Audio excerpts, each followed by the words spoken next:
اتنی سخاوت کے باوجود، شہادت جیسے عمل کے باوجود بندہ جہنم میں جا رہا ہے، اس کا مطلب یہ کہ انسان جو اعمال کرتا ہے ان کے اوپر بھروسہ نہ کرے۔ اللہ کو کون سا عمل پسند آئے یہ اللہ کو معلوم ہے۔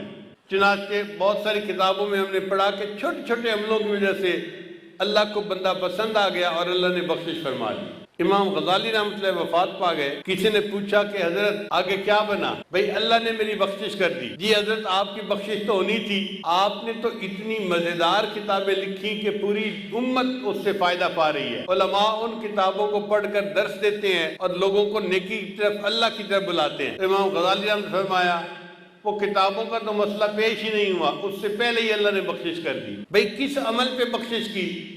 فرمایا ایسا عمل جو مجھے یاد ہی نہیں تھا۔ کون سا عمل؟ فرمان لگے کہ میں بیٹھا کتاب لکھ رہا تھا تو اس زمانے میں قلم دوات ہوتی تھی، سیاہی کے لیے قلم دوات میں ڈالتے تھے اور سیاہی لگا کر پھر لکھتے تھے۔ تو میں نے جب قلم دوات میں ڈالی اور باہر نکالی تو ایک مکھی جو تھی وہ اس کی ٹپ کے اوپر، نوک کے اوپر آ کر بیٹھ گئی۔ تو میں نے سوچا کہ یہ پیاسی مکھی ہوگی، یہ پیاس بجھانا چاہتی ہے، تو میں نے قلم کو 1 سیکنڈ کے لیے روک لیا، وہ مکھی اڑ گئی۔ میں نے لکھنا شروع کر دیا۔ میرا یہ عمل مجھے یاد ہی نہیں تھا، اللہ کو پسند آ گیا۔ میرے بندے، تو نے ایک مکھی کی پیاس کا خیال رکھا اور اپنے قلم کو تھوڑی دیر کے لیے روک لیا، میں اس پر تیرے سب گناہوں کو معاف کر دیتا ہوں۔ مجھے بہت چھوٹی عمر میں میرے والد صاحب نے ایک واقعہ سنایا۔ فرمان لگے کہ ہمارے علاقے میں ایک شیخ تھے جو زمیندار بھی تھے اور شیخ طریقت بھی تھے، بہت لوگ ان سے بیعت تھے۔ دیہاتوں میں ایک ایسا بھی موسم آتا ہے کہ جب چارے کی قلت ہو جاتی ہے تو جو غریب لوگ ہوتے ہیں نا ان کے جانور بھوکے رہ جاتے ہیں، تو بعض لوگ جانوروں کو کچھ کھلاتے پلاتے نہیں، جانور بیمار کمزور ہو جاتے ہیں، اور کچھ لوگ دوسروں کا چارہ بغیر اجازت کاٹ لیتے ہیں، یعنی چارے کو چوری کر لیتے ہیں۔ فرماتے ہیں کہ وہ بزرگ جو تھے انہوں نے محسوس کیا کہ میں نے چارہ لگایا ہوا تو زیادہ سارا ہے، مگر یہ روزانہ کم ہوتا جا رہا ہے۔ اس کا مطلب یہ کہ رات میں کوئی بندہ آتا ہے، چارہ کاٹ کے لے جاتا ہے، یہ جانور چرا کے چلا جاتا ہے میرے کھیت میں۔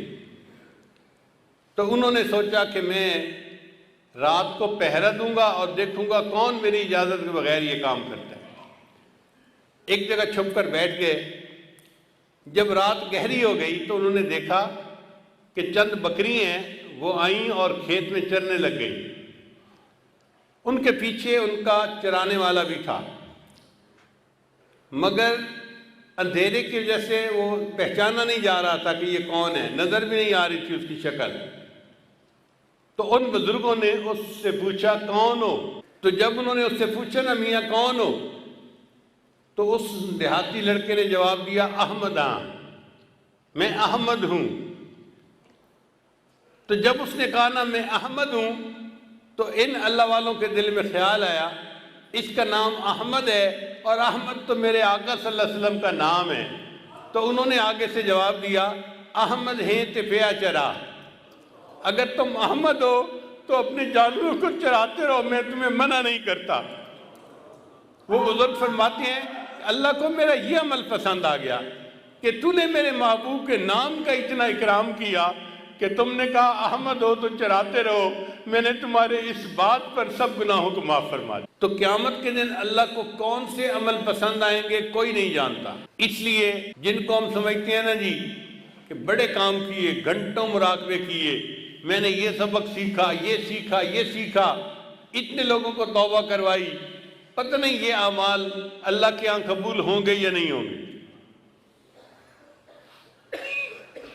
وہ عمل جس میں اخلاص تھا، کتنا ہی چھوٹا کیوں نہ ہوگا، اللہ کو وہ عمل پسند آ جائے گا۔